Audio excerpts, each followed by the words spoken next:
সুপ্রিয় শিক্ষার্থীরা, এ পর্যায়ে আমরা আলোচনা করব মিডল টার্ম ব্রেকআপ বা মধ্যপদ বিভাজন নিয়ে। আমরা সবাই মূলত ব্রেকআপ শব্দটির সাথে পরিচিত। ব্রেকআপ মানে কি? ব্রেকআপ মানে হচ্ছে বিভাজন হওয়া, অর্থাৎ সম্পর্কের যখন ব্রেকআপ হয় তখন দুজন মানুষের মধ্যে বিভাজন হয়। আর এইখানে আমাদের মধ্যপদ, অর্থাৎ আমি দেখতে পাচ্ছি এখানে 3টা পদ রয়েছে, প্রত্যেকটা অঙ্কে 3টা করে পদ আছে, তাহলে মাঝখানের এই পদদের মধ্যে ব্রেকআপ হবে, অর্থাৎ বিভাজন হবে। কীরকমভাবে বিভাজনটা হবে? এক্ষেত্রে আমরা প্রথম অঙ্কটা যদি একটু দেখি, আমরা প্রথম অঙ্কটা লিখে নিচ্ছি x² - 18x + 72। এই যে অঙ্কটি রয়েছে এখানে মধ্যপদটি কত? -18। এখন এটাকে যদি আমি ভাগ করি, অর্থাৎ দুইটা টুকরাতে বা দুইটা পার্টে আমি এদেরকে ভাগ করব। দুইটা পার্টে কেমনভাবে ভাগ করব? এক্ষেত্রে আমরা প্রথমে 72, অর্থাৎ শেষ যে পদটি রয়েছে সেটির উৎপাদক নির্ণয় করব। উৎপাদকগুলো কি কি হতে পারে? আমরা সহজেই জানি 1 × 72 লিখতে পারি। তারপর 2 দিয়ে যদি আমি এটাকে ভাগ করি তাহলে 36 দুগুণে আমি জানি 72 হয়, 2 দিয়ে ভাগ করতে পারি। আবার আমি যদি 3 দিয়ে করি, 3 দিয়ে আমি যদি 72কে ভাগ করি তাহলে কত হয়? তাহলে 24 হয়। কীভাবে 24? কারণ হচ্ছে 3 × 4 = 12, 12 × 2 হাতে আছে 1, 3 দুগুণে 6, 6 × 1 = 7। তার মানে এইভাবে আমি একটার পর একটা উৎপাদকে বিশ্লেষণ করে যেতে থাকবো। আর এইভাবে উৎপাদকে বিশ্লেষণ করতে করতে একটা সময় আমি পাবো 6 × 12 = 72, 6 × 12 = 72। অর্থাৎ এই যে সর্বশেষ পদটি রয়েছে এটি আমি উৎপাদকে বিশ্লেষণ করব। উৎপাদকে বিশ্লেষণ ছোটোবেলায় ক্লাস 5-এ থাকতে আমরা করে এসেছিলাম, ঠিক এভাবে আমাদেরকে উৎপাদকে বিশ্লেষণ করতে হয়। এরপর এই যে আমরা দেখতে পাচ্ছি 2টি করে গুণনীয়ক প্রতিবার এসছে। এখানে আসছে 6, এখানে 12, 6 আর 12, এখানে আসছে 3 আর 24, এখানে আসছে 2 আর 36, এখানে আসতেছে 1 আর 12। আরও কয়েকটা রয়েছে আমরা দেখিনি, কারণ হচ্ছে এইখানের জন্য, এই অঙ্কের জন্য আমাদের দরকার হচ্ছে 6 আর 12। এখন 6 আর 12কে আমি যদি তুলে নিই তাহলে কি হয়?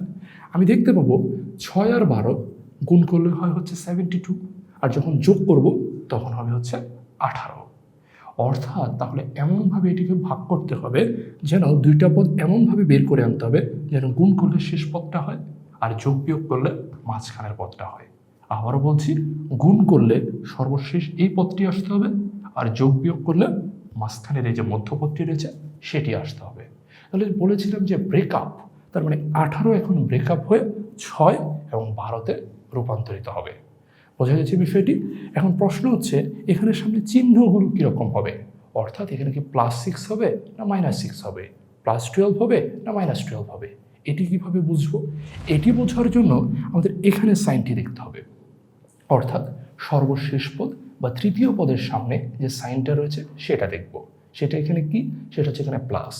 মনে রাখতে হবে যদি সর্বশেষ পদের আগে চিহ্নটা প্লাস হয় তাহলে এই যে আপনি ভাঙছেন তখন ভাঙা পদগুলোর সামনে বা এই যে 6 এবং 12 পাচ্ছেন, উৎপাদকগুলো পাচ্ছেন, সেগুলো চিহ্ন হবে একই বা সেম।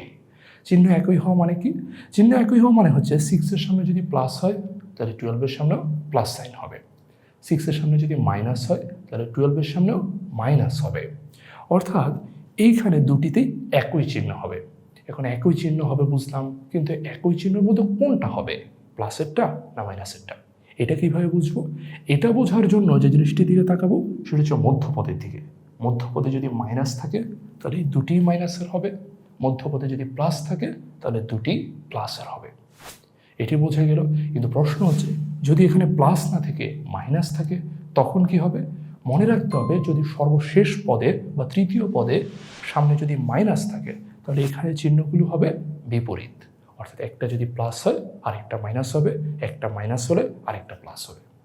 এখন কোনটাতে প্লাস কোনটাতে মাইনাস সেটা আবার বোঝার জন্য তৃতীয় পদে না তাকিয়ে তাকাতে হবে মধ্যপদে। মধ্যপদে যদি মাইনাস থাকে তাহলে বড় পদটার সামনে হবে মাইনাস, মধ্যপদে যদি প্লাস থাকে বড় পদের সামনে হবে প্লাস। কথাগুলো মনে রাখা একটু কঠিন, অনেকগুলো কথা একসাথে বলে ফেলা হয়েছে। এই কারণে আমরা অঙ্ক করতে করতেই এগুলো প্রয়োগ করতে থাকবো আর ভালো করে মাথায় গেঁথে নিব।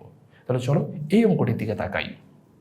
এই অঙ্কে প্রথমে x² লিখব, তারপর 72কে আমি এখানে কয়েকটা উৎপাদক বের করেছি, তার মধ্যে দেখতে পাচ্ছি 6 আর 12 গুণ করলে আসে 72, যোগ করলে আসে 18।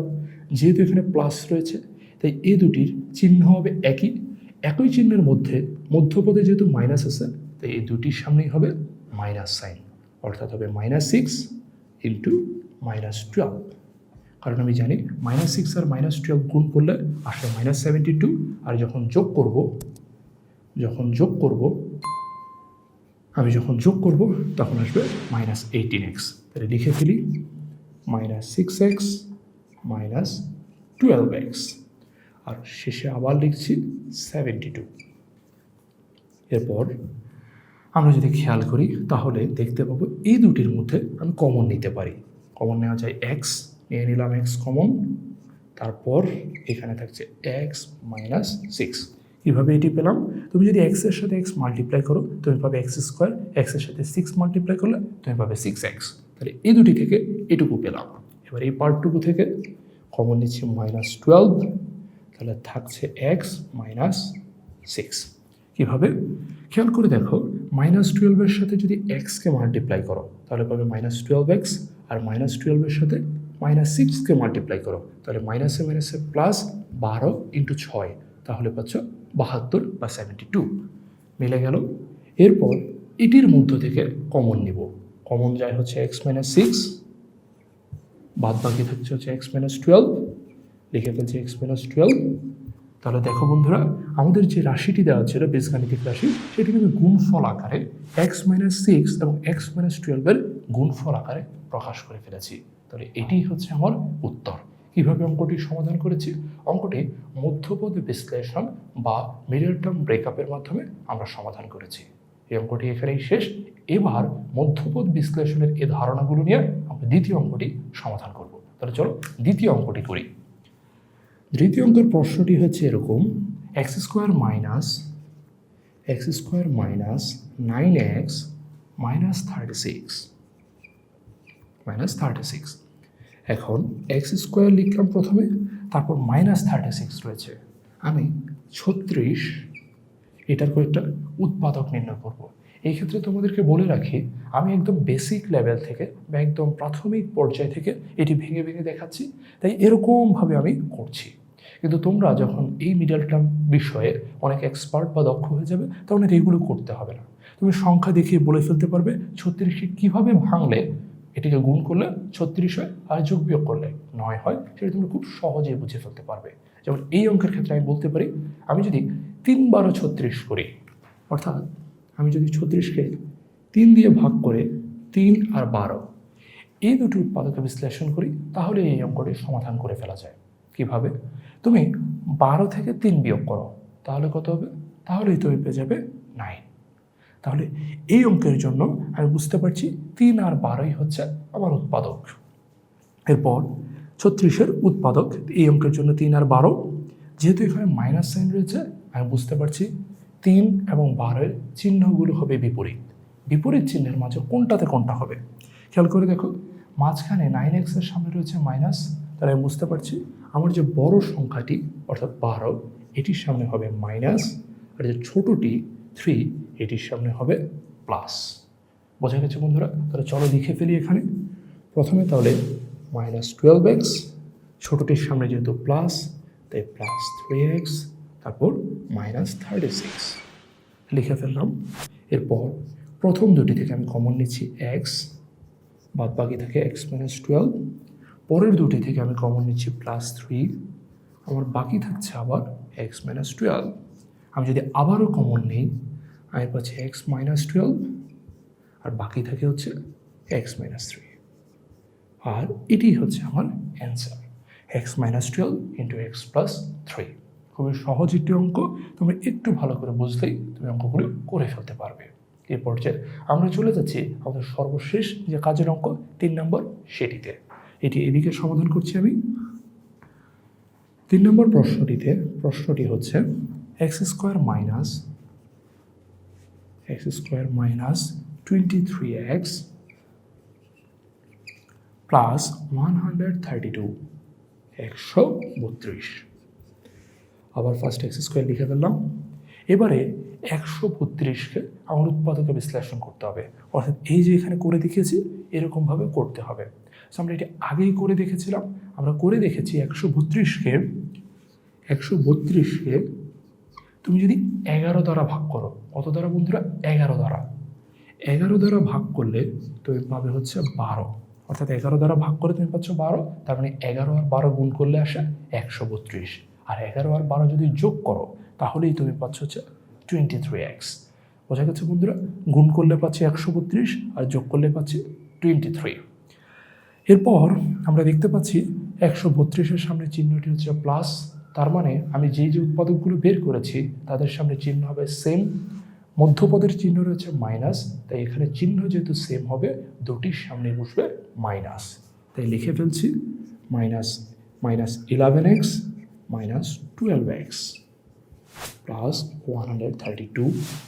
এ পর্যায়ে এদের মধ্যে প্রথম দুটি পদের মধ্যে আমি কমন নিচ্ছি, কমন আসছে x, তাহলে থাকছে বাকি থাকছে x - 11। পরবর্তী দুটির মধ্যে কমন নিচ্ছি 12, তারপর বাকি থাকে তাহলে x - 11। তাহলে আমার অ্যান্সারটি হচ্ছে x - 11 ইন্টু x - 12। এটি হচ্ছে আমার অ্যান্সার। খেয়াল করে দেখো, এই যে সর্বশেষ দুটি পদ ছিল তার মধ্যে -12 কমন নিয়েছি, -12 কমন নিলে বাকি থাকে হচ্ছে x - 11। কীভাবে? কারণ তুমি যদি -12-এর সাথে x-কে মাল্টিপ্লাই করো তাহলেই তুমি পাবে -12x, আর এখানে -12 এখানে -11 মাল্টিপ্লাই করলেই হচ্ছে +132। তারপর তৃতীয় লাইনে কমন নিয়েছি x - 11, বাকি থাকে হচ্ছে x - 12, সেটি লিখে দিয়েছি। আর এভাবেই আমরা 3 নম্বর অঙ্কটির সমাধান করতে পারি। আর এর মধ্য দিয়ে কাজের 1, কাজের 2 এবং কাজের 3 তিনটি অঙ্কই সমাধান হয়ে গেছে। আমাদেরকে মনে রাখতে হবে, পরীক্ষায় এই যে আমি উৎপাদকের বিশ্লেষণটুকু দেখিয়েছি 36-এর, 72-এর, 132-এর, এগুলো দেখাতে হবে না। তোমরা যারা এই কাজটিতে অর্থাৎ এই অঙ্কটিতে অনেক দক্ষ হয়ে যাবে তারা এটি মনে মনে করে নিতে পারো, আর যাদের একটু অসুবিধা রয়েছে তারা এটি রাফে করে নেবে, আর বাদবাকি অঙ্কটুকু সরাসরি করে ফেলতে পারবে পরীক্ষার খাতায়। আর এর মধ্য দিয়ে উৎপাদকের বিশ্লেষণের মধ্যপদ বিভাজন বা মিডল টার্ম ব্রেকআপের প্রাথমিক যে ধারণাটুকু সেটি আমরা পেয়ে গেছি। উৎপাদকের বিশ্লেষণে এই মিডল টার্ম ব্রেকআপ নিয়ে আরও কিছু কাজের অঙ্ক রয়েছে, সেগুলো নিয়ে দেখা হচ্ছে পরবর্তী ভিডিওতে।